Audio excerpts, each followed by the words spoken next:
Hello po mga ka-viral and welcome back again to this YouTube channel. Latest update na naman tayo ngayon. Supreme Court umaksyon na sa petisyon laban sa pagkapanalo ni Senator-elect Bato de la Rosa at Senator-elect Bongo. ICC warrant para kay Senator-elect Bato de la Rosa ay handa nang isisilbi ng Interpol anumang oras. Senator-elect Bongo damay sa ICC warrant. Ito ay pagkatapos na ibinulgar ng ICC Assistant Counsel to the Philippines na si Attorney Cristina Conte sa interview nito sa Filon ngayon.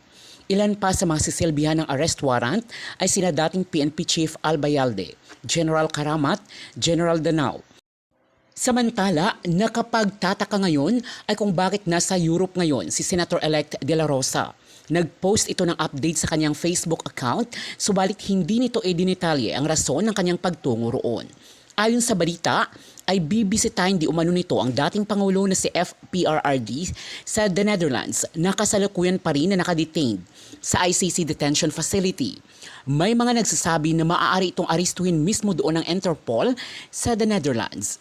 Sa kaugnay na balita, bago umalis ng bansa, ay ibinulgar ni Senator-elect De La Rosa na mayroong mga ICC investigators dito sa bansa na nanatili sa isang hotel sa Pasay City. Aniya ay ipinapatawag di umano ng mga investigators ng ICC ang mga pulis at dating PNP personnel na mga retirado na at pinagpeperma at pinipilit na maglagda sa isang affidavit upang madiin si dating Pangulong Duterte at si Bato de la Rosa at iba pang mga sangkot na kakasuhan ng crime against humanity dahil sa war on drugs at AJK ng dating Pangulong Duterte.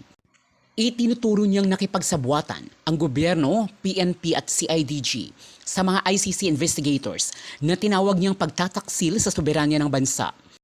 Kung totoo di umano ang Marcos administration na gustong makipag-reconcile sa mga Duterte, ay paalisin di umano nito ang mga ICC investigators sa Pasay. At ayon sa pahayag ni Senator-elect De La Rosa ay magsasagawa sila ng hearing upang maimbestigahan ang presensya ng mga ICC investigators aniya na nandito sa bansa. Nandito sa may Pasay, sa isang hotel sa Pasay. Amalin. Ang mga imbestigador nakapasok na raw nandito sa may Pasay, sa isang hotel sa Pasay. Amalin. Ang mga investigador ng ICC at tinatanong ang mga pulis para kumuha ng testigo laban sa kanila ng dating Pangulong Duterte. Ano ba to? Sek, malapit na ba? Malapit na ba? Malapit na ba? Masyadong delayed yung kanyang Oo. Dahil nadala na sa dahig si Dato. delayed yun. Baka last year pa yan. Dahil December 2023, nandito na sila eh. Tapos last year, correct. nandito rin sila. No? Correct. Nadala na sa ICC. Ano ba bang ebidensya hinahanap nila? No? Hello?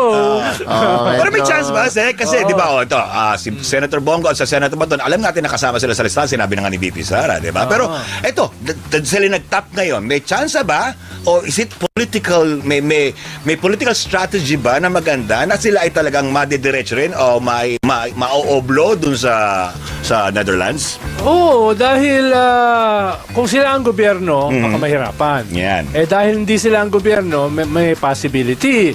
Dahil magko-coordinate ngayon yung gobyerno sa Interpol. Yan. Diba? Pero I doubt kung kasama si Vice President Sara at saka si Bongo doon sa huhulihin. Yan. Tingin ko, uunahin dyan si Bato. Yan. Dahil Correct. principal architect ng Tokhang. PNP chief No? eh. Although si Sara at saka si Bongo kasama sa testimony ng main witnesses Si ng Las ICC, Cañas. si Las Cañas, si Yan. Bato-Bato, Oo, etc. No, ang tawag pa nga ni Las Cañas kay Vice President Sara ay Reyna ng Tokhang Yun. sa Davao. Grabe. Diba? So, yan ay kasama sa testimony at lalabas yan. No? Pero, yung i-issuehan ng warrant of arrest, usually principal lang. Hindi masyadong marami dahil hahaba ang kaso hahaba. eh. Katulad ng sinasabi nila, yung nilatag na mga kaso ay mga 45.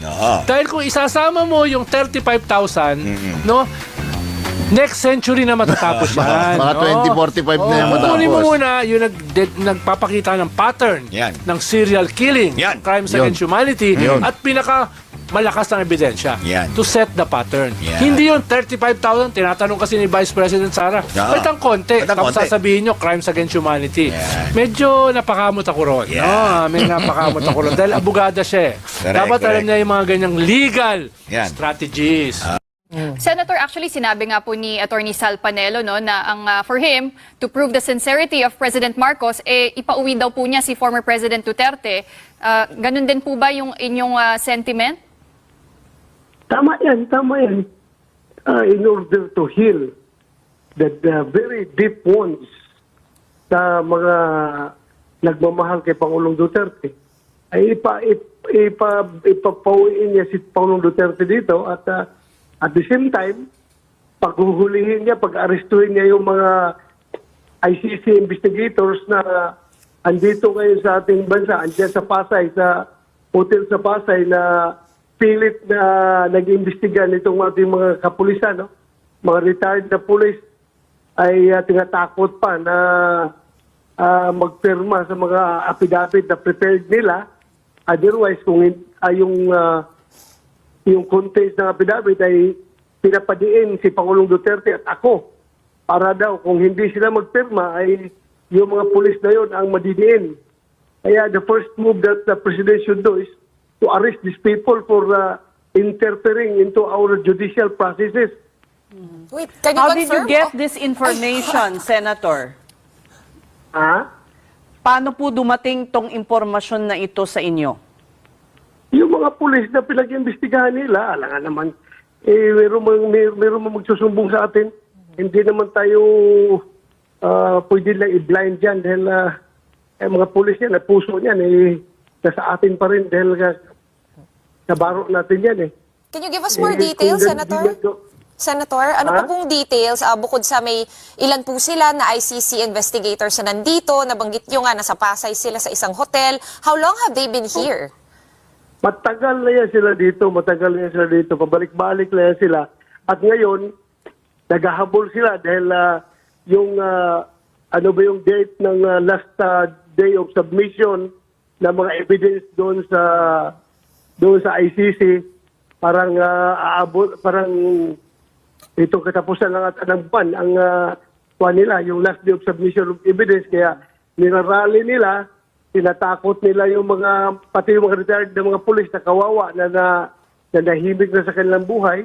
Tinatakot nila na kapag hindi magpirma dito sa kanilang prepared na affidavit, ay sila daw ang madidiin kung hindi sila ipirma sa affidavit na containing incriminations laban sa amin ni Pangulong Duterte at ako. As far as you know, Yun ang ginagawa nito mga investigador ito. Dapat si Pangulong Marcos, kung sincero siya sa kanyang reconciliation, pag-aarestuhin niya itong mga tao na ito for interfering with our judicial processes. okay, Senator, as far as you know, is this in cooperation with the DOJ or with the PNP or any government agency?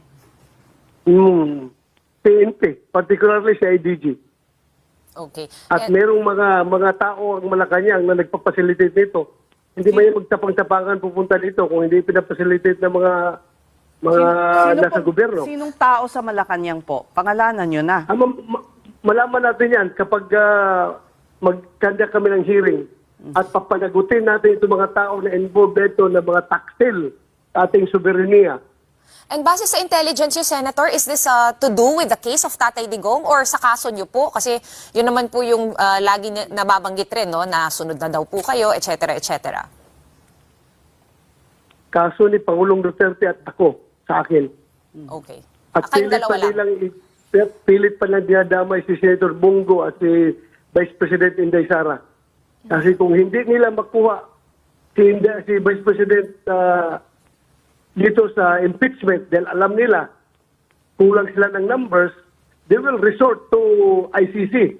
Talaga pipresahin nila na makalabas ng warrant yung ICC laban kay Vice President para ma-erase talaga na si Vice President. Speaking of impeachment, kasado na, nagsulat na si Senate President Chis Escudero kay Martin Romualdez, House Speaker. Nakasisi na po si VP Sara Duterte doon. Nakausap niyo na ba ang SP na si Chis Escudero at may usapan na ba kung ano yung magyayari sa June 2 at 3? Wala pa. Basta ako, I am prepared. I am prepared to sit as a senator judge once the impeachment trial proceeds. But as far as you know, have some police officers or police enlisted personnel signed these documents from the ICC?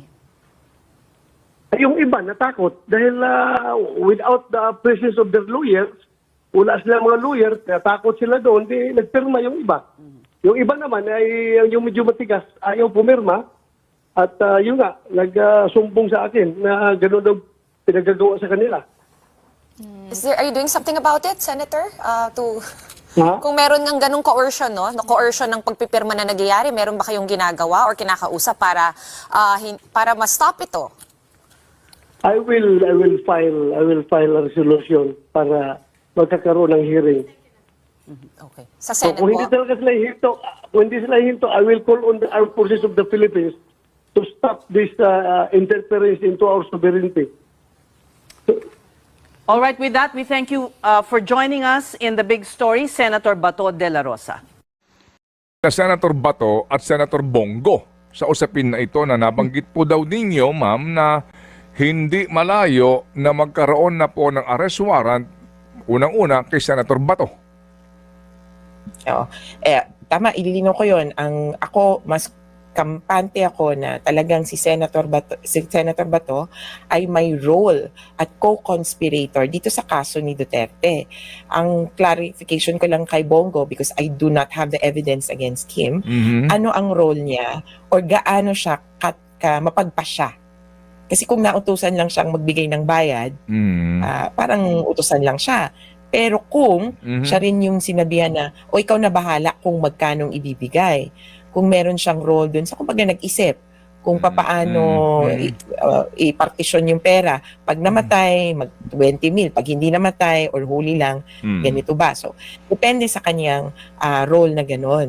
Pero si Bato at posibleng Bongo at posibleng yung iba pa ay considered as co-conspirators, indirect co-conspirators ni Rodrigo Duterte.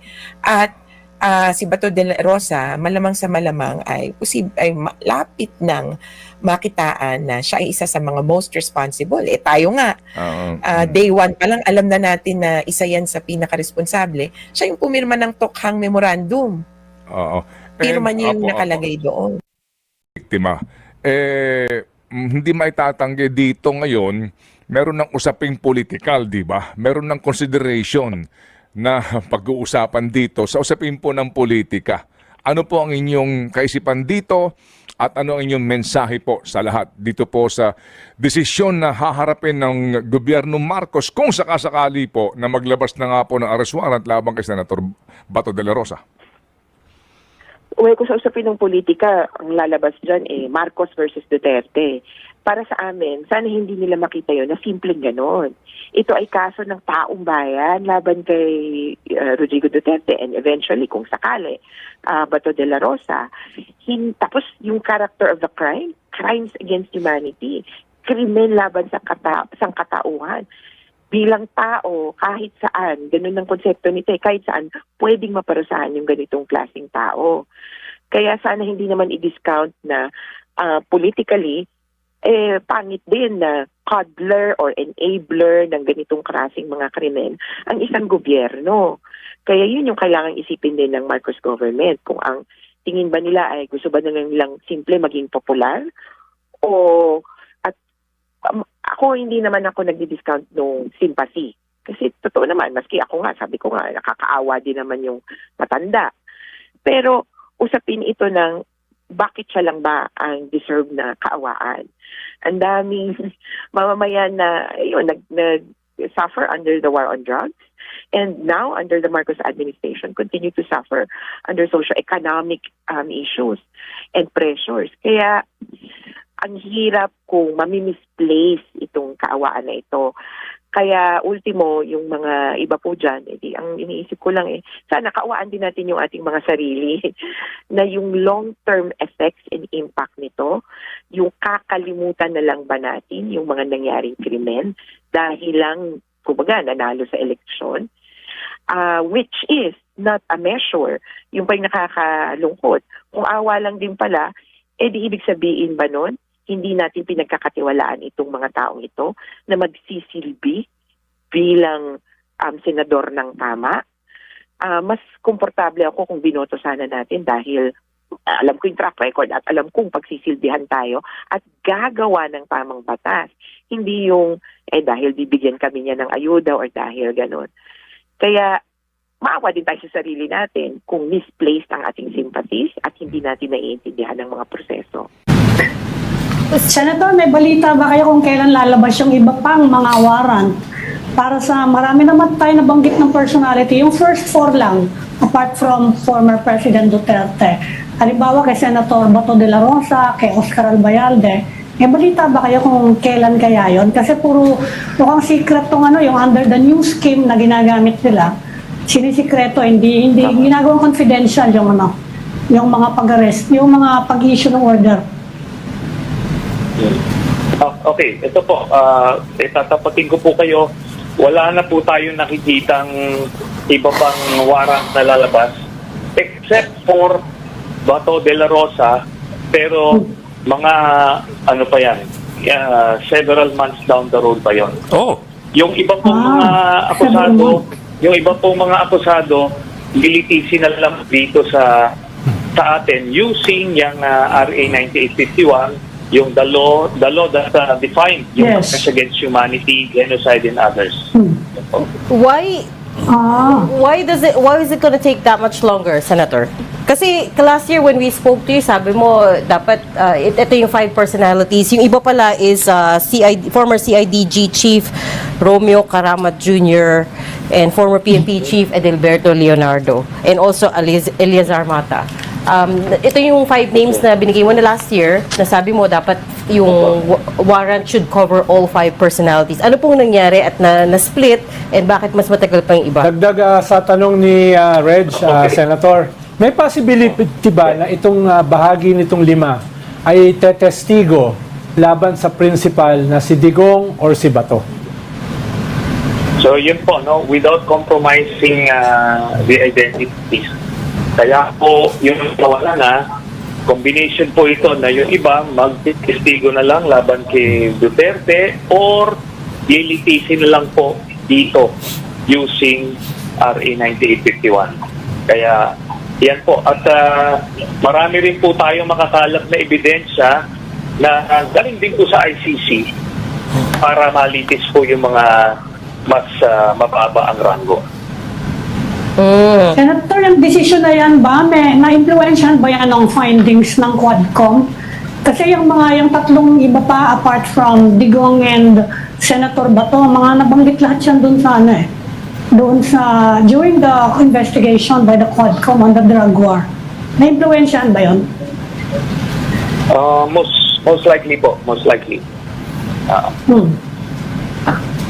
So gagamitin yung ebidensya ng Quadcom sa local prosecution kasi yun, naumpisa na rin yun Parang preliminary pa lang naman.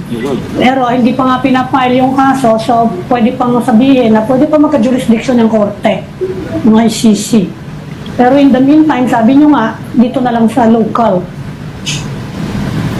Opo. Mas maganda na, kasi marami hong mga subordinate officers na equally guilty, pero hindi yun ang focus ng ICC. Yung focus nila yung mga mastermind. So, si Bato del Rosa at si Digong. Ngayon, yung ibang mga sangkot din, yung mga hindi nag-testigo, sila po yung harap ng local cases. Pero ibigyan po tayo ng mga ebidensya ng ICC kasi ano po yan, mas way ahead sila sa evidence. Yung Senator, nabanggit na kasama siya si Vice President Sara Duterte sa mga tinitingnan na baka may role doon kasi naging mayor siya during the period covered ng ICC probe. So medyo malabo na dadalhin din siya sa ICC if we are going to go by your statement. Medyo down the line na yan yung pangalan niya So kung sakali man na masasabit siya dyan, sa local na lang siya. Ganito po. Yung kay Sara Duterte, si Arturo Las Cañas lang po ang nagbigay ng yung sa kanya, while heavy yung kanyang mga nagtawan ni Las Cañas, so kailangan by the standards ng ICC talagang corroborative evidence ang hinahanap. Pero itong si Sara Duterte ay marami mas maliwanag po yung kanyang plunder cases na kinakaharap ngayon. So doon na lang po siya. Okay. Senator, coming back to yung ibang warrants for instance para kay Senator Bato de la Rosa, when you say matatagalan pa, we're talking months, we're talking... Senator, actually sinabi nga po ni Attorney Sal Panelo na ang for him to prove the sincerity of President Marcos ipauwi daw po niya si former President Duterte. Ganun din po ba yung inyong sentiment? Tama yan. In order to heal the very deep wounds sa mga nagmamahal kay Pangulong Duterte, ay ipapauwiin niya si Pangulong Duterte dito at the same time, paghuhulihin niya, pag-arestuhin niya yung mga ICC investigators na andito ngayon sa ating bansa, andyan sa Pasay, sa hotel sa Pasay na pilit na nag-imbestiga nitong ating mga kapulisan, no? Mga retired na pulis ay tinatakot pa na magpirma sa mga affidavit na prepared nila. Otherwise, kung yung contents ng affidavit ay pinapadiin si Pangulong Duterte at ako para daw kung hindi sila magpirma ay yung mga pulis na yun ang madidiin. Kaya the first move that the President should do is to arrest these people for interfering into our judicial processes. Wait, can you How confirm? did you get this information, Senator? Paano po dumating tong impormasyon na ito sa inyo? Yung mga pulis na pinag-imbestigahan nila, alam nga naman, meron magsusumbong sa atin. Hindi naman tayo pwede lang i-blind dyan dahil mga pulis yan, puso niyan, nasa atin pa rin dahil nabaro natin yan Can you give us more details, Senator? Senator, ano pa pong details bukod sa may ilan po sila na ICC investigators na nandito, nabanggit nyo nga, nasa Pasay sila sa isang hotel. How long have they been here? Matagal na yan sila dito, pabalik-balik na yan sila. At ngayon, naghahabol sila dahil yung yung date ng last day of submission ng mga evidence doon sa ICC, parang itong katapusan ng buwan ang nila, yung last day of submission of evidence, kaya nirarally nila, tinatakot nila yung pati yung mga retired na mga pulis na kawawa na nahimik na sa kanilang buhay. Tinatakot nila na kapag hindi magpirma dito sa kanilang prepared na affidavit, ay sila daw ang madidiin kung hindi sila ipirma sa affidavit na containing incriminations laban sa amin ni Pangulong Duterte at ako. As far as you know... Yun ang ginagawa nito mga investigador ito. Dapat si Pangulong Marcos, kung sincero siya sa kanyang reconciliation, pag-arestuhin niya itong mga tao na ito for interfering with our judicial processes. Okay. Senator, as far as you know, is this in cooperation with the DOJ or with the PNP or any government agency? PNP, particularly sa IDG. Okay. At merong mga tao ang Malacanang na nagpapacilitate nito. Hindi ba yung magtapang-tapangan pupunta dito kung hindi pinapacilitate ng mga nasa gobyerno? Sinong tao sa Malacanang po? Pangalanan nyo na. Malaman natin yan kapag magkanda kami ng hearing at papanagutin natin itong mga tao na involved dito na mga taksil sa ating soberenya. And base sa intelligence nyo, Senator, is this to do with the case of Tatay Digong or sa kaso nyo po? Kasi yun naman po yung lagi nababanggit rin, no? Na sunod na daw po kayo, etc., etc. Kaso ni Pangulong Duterte at ako sa akin. Okay. At Kayong dalawa lang. pilit pa lang dinadamay si Senator Bongo at si Vice President Inday Sara. Kasi kung hindi nila makuha si Vice President dito sa impeachment dahil alam nila kulang sila ng numbers, they will resort to ICC Alaga, pipresahin nila na makalabas ng warrant yung ICC laban kay Vice President para ma-erase talaga na si Vice President. Speaking of impeachment, kasado na, nagsulat na si Senate President Cheese Escudero kay Martin Romualdez, House Speaker. Nakasisi na po si VP Sara Duterte doon. Nakausap niyo na ba ang SP na si Cheese Escudero at may usapan na ba kung ano yung magyayari sa June 2 at 3? Oo, wala pa. Wala. Basta ako, I am prepared. I am prepared to sit as a senator judge once the impeachment trial proceeds. But as far as you know, have some police officers or police enlisted personnel signed these documents from the ICC? Yung iba natakot dahil without the presence of their lawyers, wala sila mga lawyer, natakot sila doon, di nagpirma yung iba. Yung iba naman ay yung medyo matigas, ayaw pumirma. At yun nga, nagsumbong sa akin na gano'n daw pinagagawa sa kanila. Are you doing something about it, Senator? Ha? Kung meron ng ganung coercion, no? Na coercion ng pagpipirma na nagyayari, meron ba kayong ginagawa or kinakausap para ma-stop ito? I will file a resolution para magkakaroon ng hearing. Okay. Sa So, Senate kung hindi po? talaga sila hinto, I will call on the armed forces of the Philippines to stop this interference into our sovereignty. All right, with that, we thank you for joining us in the big story, Senator Bato de la Rosa. Yusek, nabanggit sa statement na it's something that has got to do with the election results. Ano po ba yung resulta ng election na mukhang hindi yata natuwa ang Pangulo at nag-trigger ng ganitong call for resignation? Aminado ang Pangulo na kulang